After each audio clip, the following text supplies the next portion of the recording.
I'm Kirsty Blundell, and welcome to my YouTube channel. I just started my YouTube channel a few months ago, and I've wanted to do it for a long time. I want to share with you about my history on chronic fatigue.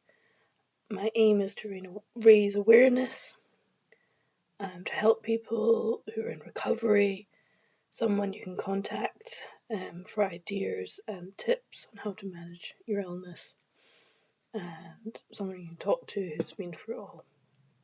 That's me. And welcome to my boudoir. I'm videoing in my bedroom. So yeah, I managed to get to university, college. I'm at Queen Margaret University now, and everything's going reasonably well.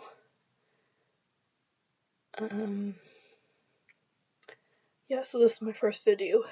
I'm just recovering from a cold. I've had it for the last week, and I had a cold before that for a month, which was horrendous. I seem to get all the colds at the moment. It was when I was ill. I would get colds, but it'd be 3 weeks after everyone else who wasn't ill. And mine would be a lot worse than theirs. They would have a mild cold, and mine would be horrendous. And take twice as long to recover from, which I found really interesting. Which meant my body was low and picked up every bug possible. So yeah, is there a cure for chronic fatigue? The answer is at the moment no. At one point it was very rare and no one knew about it at all. Well, basically no one, and it's very stigmatized illness. And most people just think you're faking it because it's an invisible illness. And unless you can see colour draining from your face, or dizziness, or headaches, or tiredness, people just think you're making it up. That was my experience. And although now there is a lot more, beginning to be more research than before, and you can be anywhere from mildly ill to severely ill, and mildly you can manage social and work, and severely ill you potentially be bedbound and in a wheelchair, and you can't manage much from a day-to-day basis. And I actually created a headache daily timetable of how bad my headaches were daily, and dizziness, and I would chart that. I've been to nutritionists, therapists, hypnosis, that was interesting. Been to dietitian, nutritionist. Diet's very important. Pacing, done that. I've been to those doctors, the NHS, therapists, psychiatrists. Tried everything possible, really. So yeah, they say time is the healer, and that's definitely true, because it's taken me so long to get better, and you can't just take a prescribed pill and that's it, you're over it. No. It was quite depressing to talk about, and still upsets me quite a lot, but from recovery now, all I need is really kind of get some closure from it so I can move on. After I was better at age 21, so I got it 12, all through high school, all through college, and then that was me physically better, and then my brain had to get over the illness, so that takes like 4 years, depending on the person. And my dad ran a marathon for me in aid of chronic fatigue to raise money for. Yep, so that was good. And I got these blue filter glasses which are supposed to help with screen time and technology, because really doesn't help your sleep. Computer and everything, being on it too long, which nowadays everyone is on like all the time. I try at the moment to take breaks from my phone, because it's really not good for you. When I did have chronic fatigue, I would basically sometimes read a book for I'd read a book for half an hour, and that would tire me out when I was at my worst, and watch TV. I'd be tired out, so I'd have to rest from reading and rest from watching TV. And my worst 3 days was when I had to crawl up the stairs and I was basically sleeping all day, but that was the start of it. But it was never as bad as that. Even relapses, I don't know, they weren't as bad as that. So, yeah. And when I was actually ill, I didn't really think about being ill. Just got through the days. Tried to do my best, stayed in school, but out of it for a bit, and got tutored by 2 or 3 tutors, maybe 4 altogether at one point. Tried to get a maths tutor. That went horrendous, terrible maths. And having my illness actually made me worse than maths. And my spelling, I couldn't spell and I couldn't hear that well to take things in. So basically understanding things in class was really, really hard. And then people just look at you like you're weird. Or more. I let myself think that. But then you just become insecure because you're ill. And you're not yourself, so you don't really try as hard. So then when you don't try as hard, people don't talk to you as much. Which I've just realised now. Which is a thing I always wait for people to talk about. Don't know why. I was quite shy when I was younger. Primary school anyway, and then high school. I was shy for a bit and then not, but then I didn't really get to find myself because I was ill for all that time, so you don't feel like talking, so you can't be fucked. You can't be bothered, and then people don't include you because you're kind of weird because you're ill. Or you think that once and it gets stuck in your head and you think that's the case. And then you don't really know people that well, so they wouldn't talk to you anyway, so. And then you're trying to be there enough so people notice you and stuff, and then it's all the normal teenage things which everyone feels, but you're not there, and then you're ill, so you're like hate yourself even more, and then you get anxiety, social anxiety from all that, and then one person laughs at you, probably laughing with their friends, but you feel it's like you, and then you go back home and you think about that one thing the whole time, and then that becomes a thing.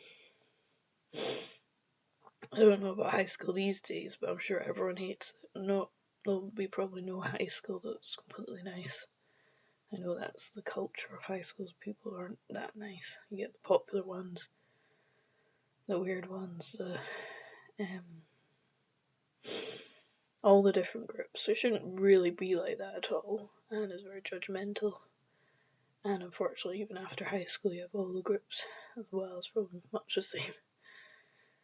And that's caused me a huge problem.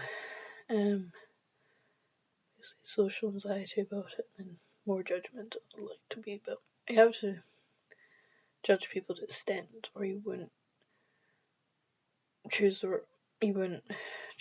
right people, to be honest. And yeah, high school's very hard for everyone, which I only just realised now as well, because most people are trying for themselves. They don't notice all the little things you notice. They go, they're annoying me or whatever. Well, they're just focused on themselves. They probably think you're annoying them. So really, no one pays that much attention, but they do as well. So everything matters and it doesn't. So basically, it's a kind of social environment make you anxious, and then you're not supposed to care as well. So it's like, what are you supposed to do? What are you supposed to think? Yeah. So in the past. Well, one of the worst times when I was ill was when I was in North Berwick, I think, with all the family, walking past the sign, and I couldn't read the sign because my brain was all foggy and my eyesight was a bit blurry and I had a headache, severe headache, and I couldn't feel I could read it, and I didn't know where we were. My mum told me twice, and I still didn't understand. And then, yeah, so that wasn't good. And then the years later, when my mental health got worse after the illness, I had a weird experience in I think it was North Berwick again, right at the sea. I'm eating fish or something, and I literally was having paranoia in my mind. It was the strangest, most scariest experience ever.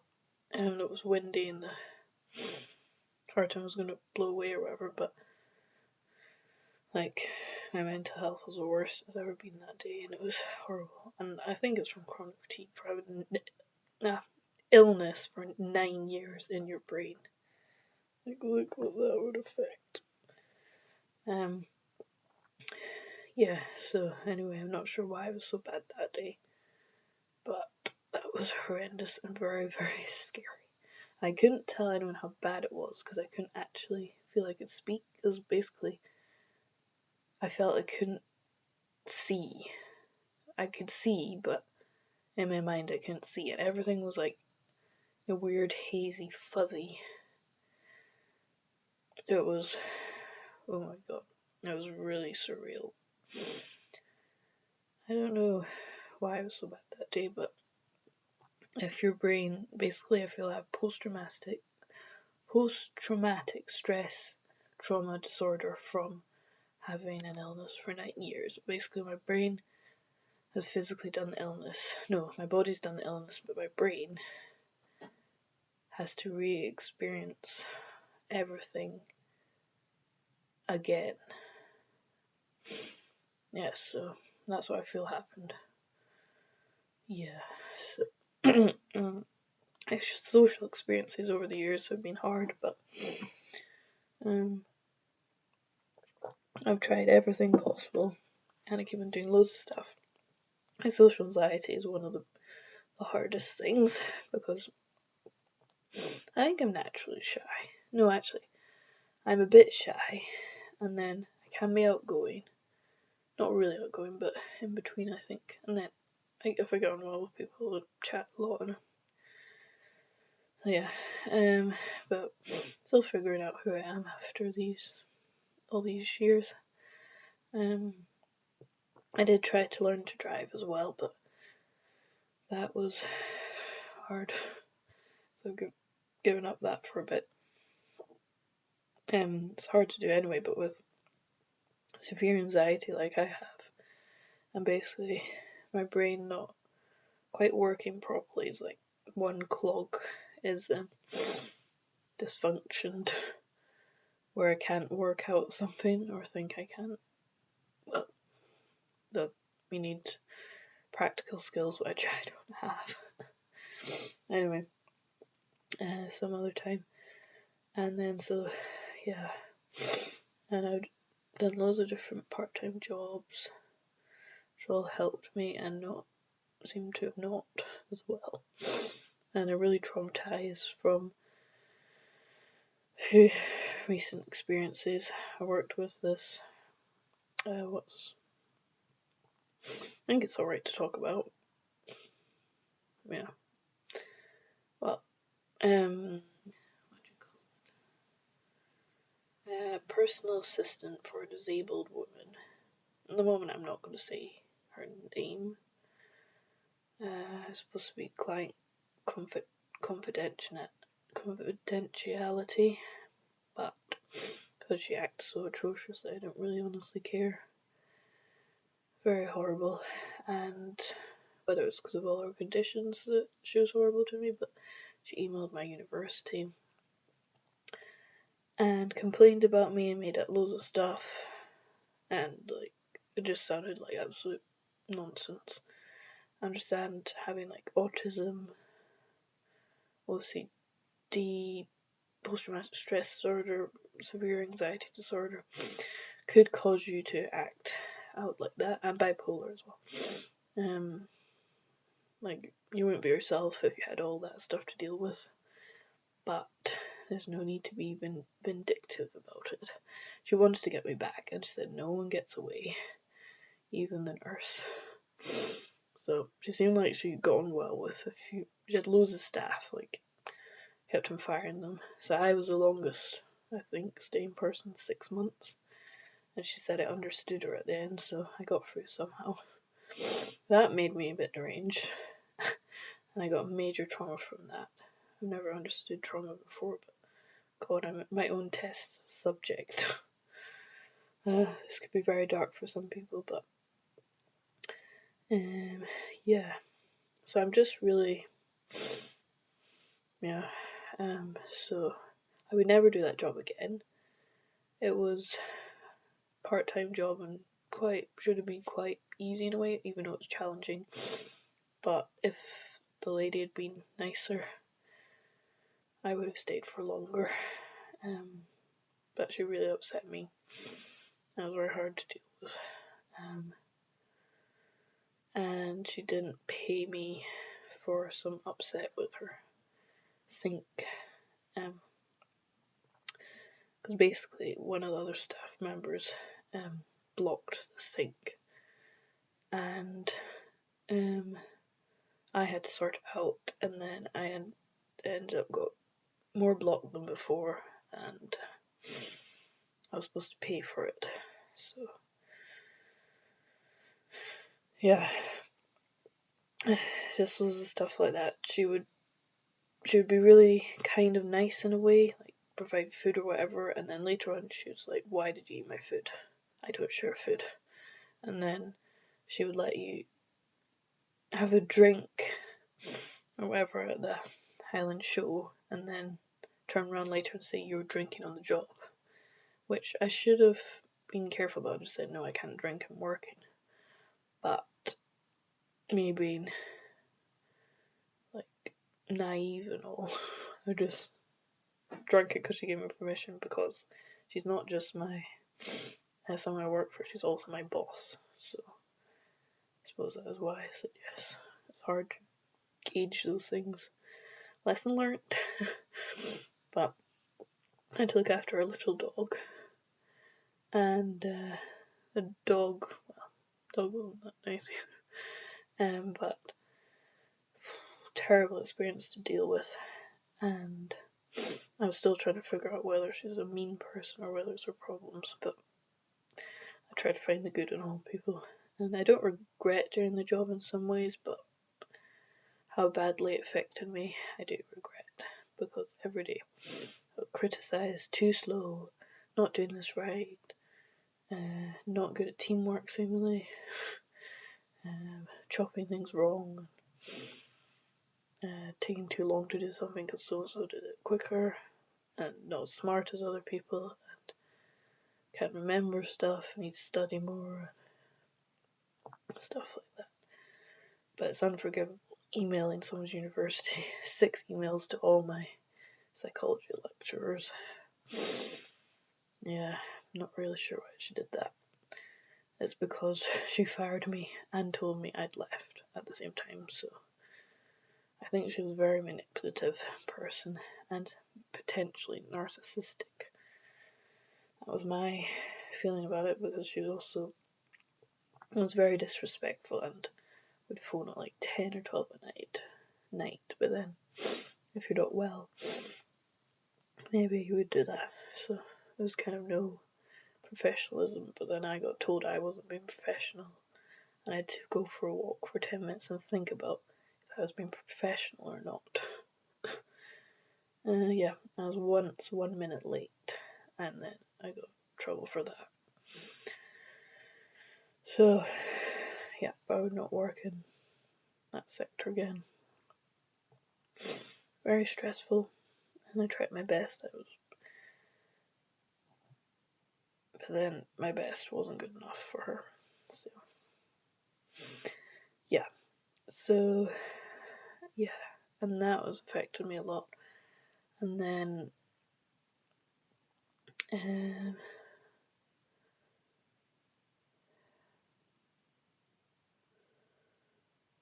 lived in halls for like 4 years. Met loads of different people, good, bad, not so good. Doesn't always work out exactly how I want it either. So that's interesting. About my last year of psychology and sociology, I made it. And now after chronic fatigue, you can get long COVID, and then chronic fatigue develops from that, which is quite scary to think. So many more of you out there are going to have it now. And if you have any questions, please can you ask me anything, within reason, obviously, about chronic fatigue, really. And yeah, you do not want to meet the person I had to meet. I told all my friends about it, and they basically said it was like meeting a villain in a movie, and kind of laughable about how I don't think anyone could quite believe it. Neither can I really. Which is why I kind of think it wasn't that bad, because it was that bad. He was definitely narcissistic. We almost had to go to court, basically to a work tribunal. Almost. Say almost because I don't know if it was almost or not. To get my money back, because it was, 2 weeks later or something, emailing her back and forth, her sending, threatening, potentially you could call it abusive when, emails about how this, that, oh, my parents shouldn't get involved. Well, they should, because it's hard enough to deal with it yourself. And yeah, would I've liked that? Yeah, if because I had paid her £50 or something. She was asking for like 250 because the electricity bill kept on changing, and she wouldn't take a photo of it. But would she have been current enough to do that? I don't know. So yeah, it was odd. And see, I didn't say the right thing when I emailed, because when my dad did, she answered him. So it was almost like she wouldn't answer me because she was involved with me, but because Dad was a man, and like men are more in charge, kind of boss, or like, you know what I mean? Like, yeah. She listened to him, and I knew that would be the case for some reason. It's strange, but she didn't like people. Well, she didn't like people at all. She warmed to some people. She didn't like people who were cocky or in charge of her. She liked people who she could manipulate, potentially. Although I'm still trying to figure out which part of personality was evil and which was part of condition, but she had a nasty smile all the time, so she knew what she was doing. So yeah, and then the last 3 days was the final straw. I was digging for her in her garden, and she just kept shouting and shouting at me. I was digging wrong, even though she told me how to dig like that. And then she had to show me how to dig again in her way of digging. And I did that. And then just the last 2 days she got worse and worse. So I was just like, nope, I can't manage anymore. And then she shouted at me for one, and she's like, oh fine, you're fired then. And then I was like, oh. And then she messaged me to say, why did you leave? Why did you just walk off? And I'm like, you fired me. And she's like, no, I didn't, you. So it basically had to be some kind of dogmatic hierarchy of her deciding whether I'd left or not. That. She was the most egotistical woman I'd ever met. Yeah, so that was that. And then I was like, did I say that? Did I not say that? And I'm like, why am I doubting what I said? And then, yeah, she did that a lot to me, but then I had anxiety, so was it her? Was it me? Was it anxiety? I don't know. But yeah. I hope not many people have to work for her again, because. And then people were so concerned about other people having to work for her and not really concerned about me, which I found really strange. I almost wanted to, I don't know, go to the police about her, but that wouldn't be the right thing to do. She was unwell, so at one point I thought she was a scammer, but yeah. Well, that's my thing about that. So I'm gonna go now, and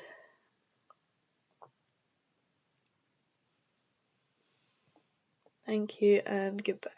Thank you and goodbye.